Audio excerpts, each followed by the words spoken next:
যাত্রাপথে যে কোনো আপাদ বিপদে যাত্রীদের করণীয় কি তা সুন্দর করে বুঝিয়ে দিচ্ছেন এই বিমানবালারা। প্যাসেঞ্জার সার্ভিস পেয়ে খুশি হয়, তখন আরো ভালো লাগে যে হ্যাঁ ঠিক আছে, নিজের কাজটা করতে পেরেছি, খুব আনন্দিত ফিল হয়।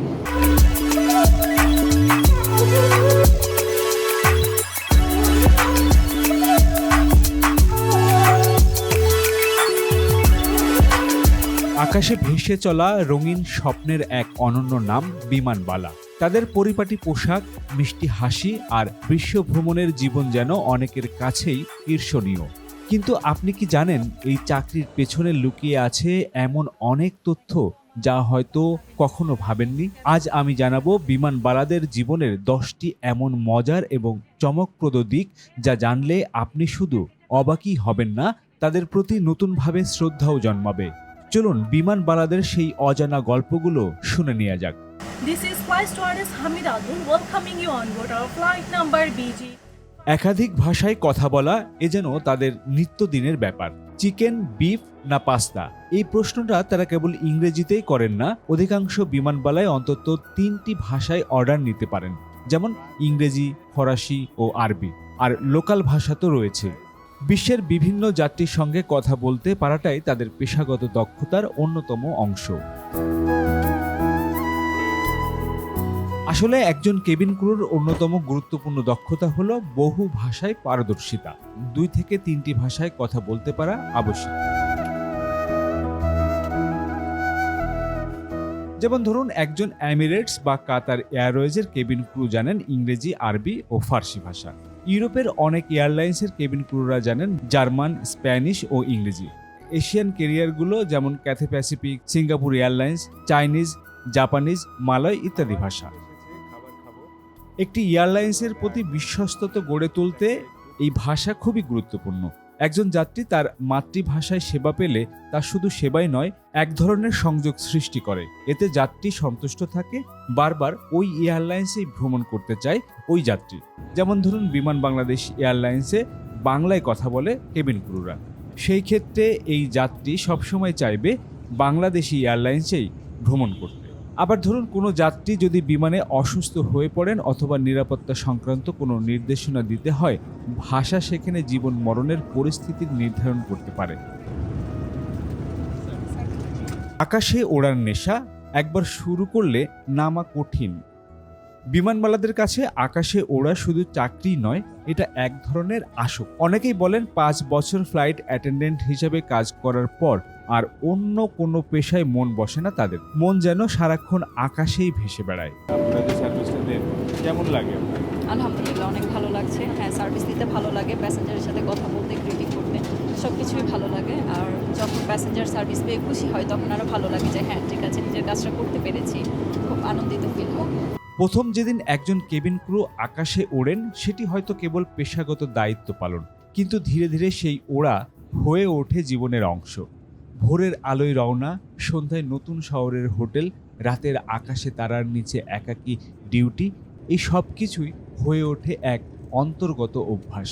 অনেক অভিজ্ঞ বিমানবালারা বলেন 5 বছর এই পেশায় থাকলে আর মাটির চাকরিতে মন বসে না, মনে হয় কিছু একটা মিস করছি। কারণ প্রতিদিন নতুন গন্তব্য, নতুন শহর, নতুন সংস্কৃতি। একদিন দুবাই, পরদিন কুয়ালালামপুর, তারপর প্যারিস। এই রোমাঞ্চ কেউ সহজে ভুলতে পারে না। 9টা থেকে 5টার অফিস রুটিন নেই এখানে। এখানে প্রতিদিন নতুন অভিজ্ঞতা, নতুন মানুষ, নতুন পরিবেশ। কেউ আদেশ দেয় না, তারা নিজেরাই নিজেদের জীবনের ক্যাপ্টেন। আবার ভ্রমণ প্রেমীদের স্বপ্ন পূরণ হয় এই বিমানবালা পেশায়। যারা ছোটবেলা থেকেই ভ্রমণ করতে ভালোবাসেন, তাদের কাছে এই চাকরি শুধু নয়, এটাই জীবনের পরিপূর্ণতা। অনেক সাবেক কেবিন ক্রু যারা অন্য পেশায় চলে গেছেন, তারাও স্বীকার করেন বিষয়টি। স্যার, এখানে আমাদের অমলেট আছে, hash potatoes, hash brown potatoes, আর সটেড মাশরুম আছে। আর আরেকটা মেনুতে আছে স্যার চিকেন কারি, আলু ভাজি অ্যান্ড চাপাতি।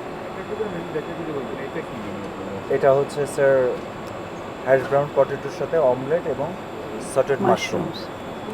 আমাদের কাছে থাকে যে স্যাররা যখন যেটা চান আমরা ওটি প্রোভাইড করি। আমরা খুব ভালো লাগছে।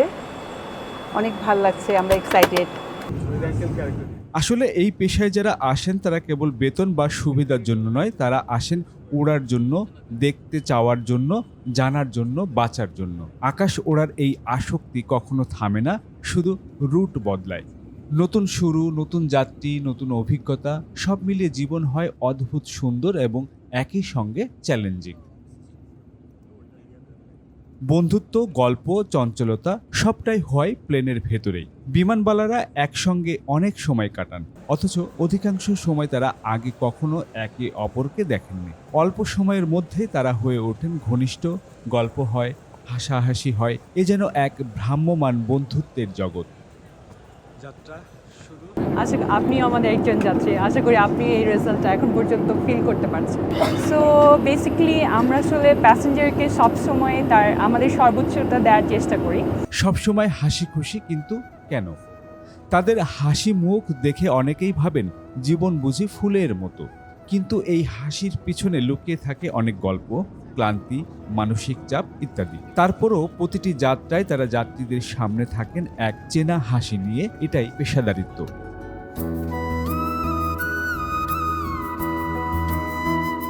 যাত্রীদের প্রশ্ন কখনো হাস্যকর, কখনো অবাক করা। জানালা খুলে দেওয়া যাবে? এই প্লেনটা পেট্রোল খায় না ডিজেল? ধূমপান করার জায়গা কোথায়? এমন সব প্রশ্ন প্রায়ই শুনতে হয় বিমানবালাদের, যা কখনো তাদের হাসায়, কখনো অপ্রস্তুত করে দেয়।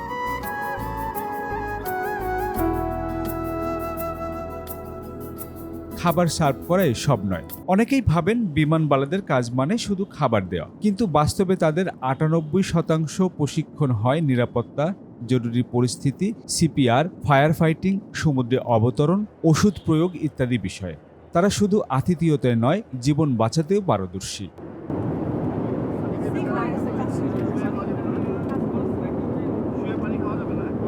ধরুন হঠাৎ করে বিমানে কোনো একজন যাত্রী ভীষণ রকমের অসুস্থ হয়ে পড়ল, তখন কিন্তু আপনার প্রয়োজন প্রাথমিক চিকিৎসা। আর সেই প্রাথমিক চিকিৎসাটি খুব দক্ষতার সঙ্গেই করে থাকেন এই বিমানবালারা, আর এর ফলেই আপনি পেতে পারেন নতুন জীবন। তাই বিমানবালাদের এই পেশাটিকে শুধু খাবার পরিবেশনই ভাবলে হবে না, এর পেছনে তাদের রয়েছে অনেক গুরুত্বপূর্ণ দায়িত্ব, যা আপনার ভ্রমণকে সত্যি নিরাপদ করে তোলে।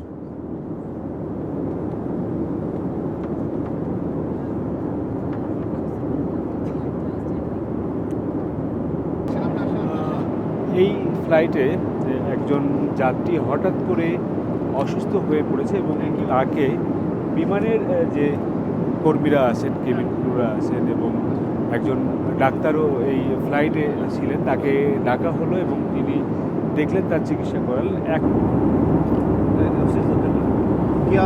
আপনার কি অবস্থা বলেন তো একটু? ভালো লাগতেছে? শরীর ঝিঝি কি ও কিরকম লাগতেছে? সকালে পায়খানা হয়েছিল, টয়লেট হয়েছিল, সব কিছু ঠিক আছে, ঠিক আছে। কি মাথা ঘুরতেছে?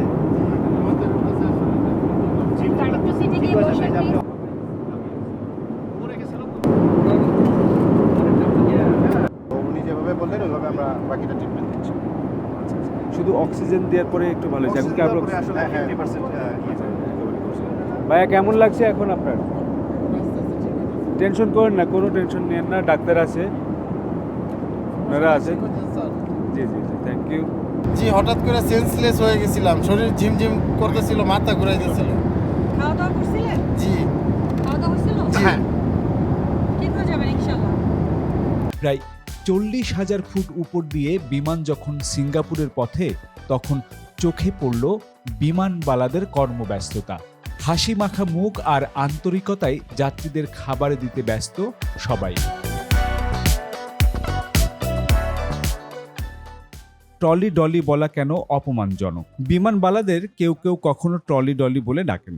এটি একটি ছোট করে দেখা এবং অসম্মানজনক টার্ম, কারণ তারা শুধু ট্রলি ঠেলেই খাবার দেয় না, তারা নিরাপত্তার জন্য দায়িত্বরত।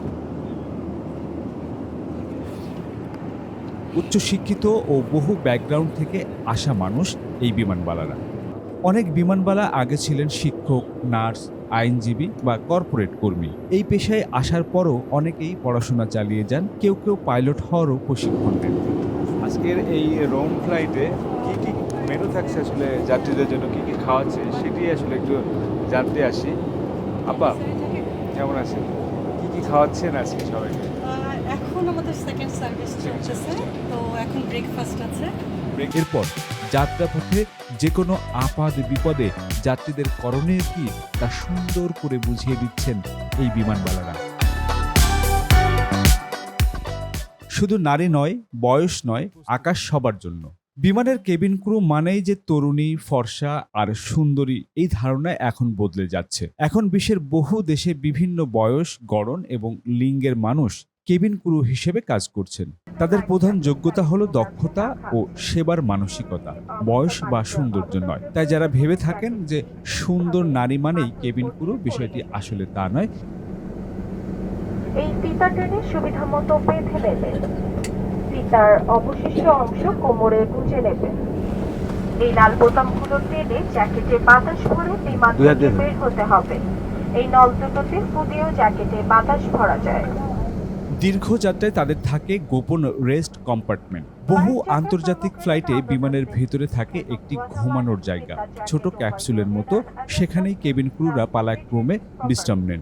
যাত্রীরা এর অস্তিত্বও টের পান না কখনো। কারণ ধরুন আপনি 10 থেকে 20 ঘন্টার দীর্ঘ একটি যাত্রা করছেন, সেই সময় একজন কেবিন ক্রু দীর্ঘ এই পথ টানা ডিউটি করতে পারে না। সেই ক্ষেত্রে রোস্টার অনুযায়ী দুটি শিফট ভাগ করে তাদেরকে কিন্তু এই ডিউটি করতে হয়। কেউ ঘুমান, কেউ ডিউটি করেন। এভাবেই কিন্তু তাদের এই দীর্ঘ পথের যাত্রা আপনাদেরকে আরো আরামদায়ক করে তোলে। সেই পথ অনুসরণ করে বিমান থেকে বের হতে হবে। কেবিন ক্রুরা ব্যবহার করেন গোপন সংকেত ও কোড। কখনো কি শুনেছেন একজন বিমানবালা কাউকে বলে উঠছে 143 গেট বা কোড ইয়োলো? এগুলো আসলে সংকেত ভাষা। কোনো যাত্রী সন্দেহজনক হলে, বমি করলে বা নিরাপত্তা হুমকি তৈরি করলে কেবিন ক্রুরা নিজেদের মধ্যে গোপন সংকেতের মাধ্যমে ব্যবস্থা নেন যেন পরিস্থিতি নিয়ন্ত্রণে রাখা যায়।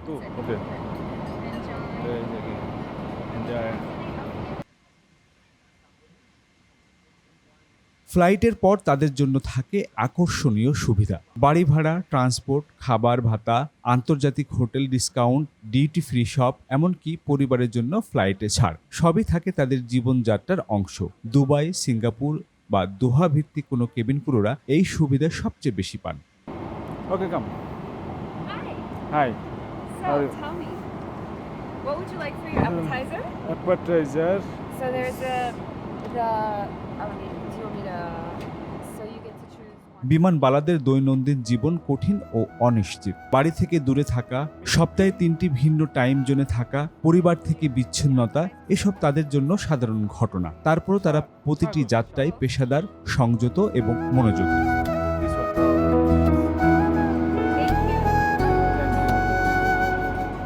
বিমানবালারাই আপনার নিরাপত্তার শেষ ভরসা।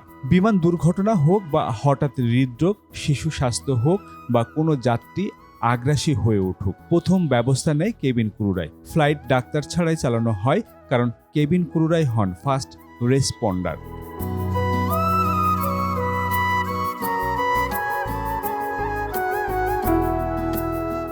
বিমানবালাদের নিয়ে বহু প্রচলিত ভুল ধারণা রয়েছে, কিন্তু বাস্তবে তারা একজন সুশিক্ষিত, দক্ষ এবং সাহসী পেশাজীবী, যারা আকাশ পথে তাদের নিরাপদ ভ্রমণ নিশ্চিত করতে নিজের পরিবার, ঘুম আর আরামকে ত্যাগ করেন। এই ভিডিওর মাধ্যমে তাদের প্রতি শ্রদ্ধা জানাই। আর আপনাদের জন্য রেখে গেলাম একটি প্রশ্ন: আপনি যদি সুযোগ পান, কেবিন ক্রু হতে চাইবেন? হ্যাঁ বা না কমেন্টসে জানান।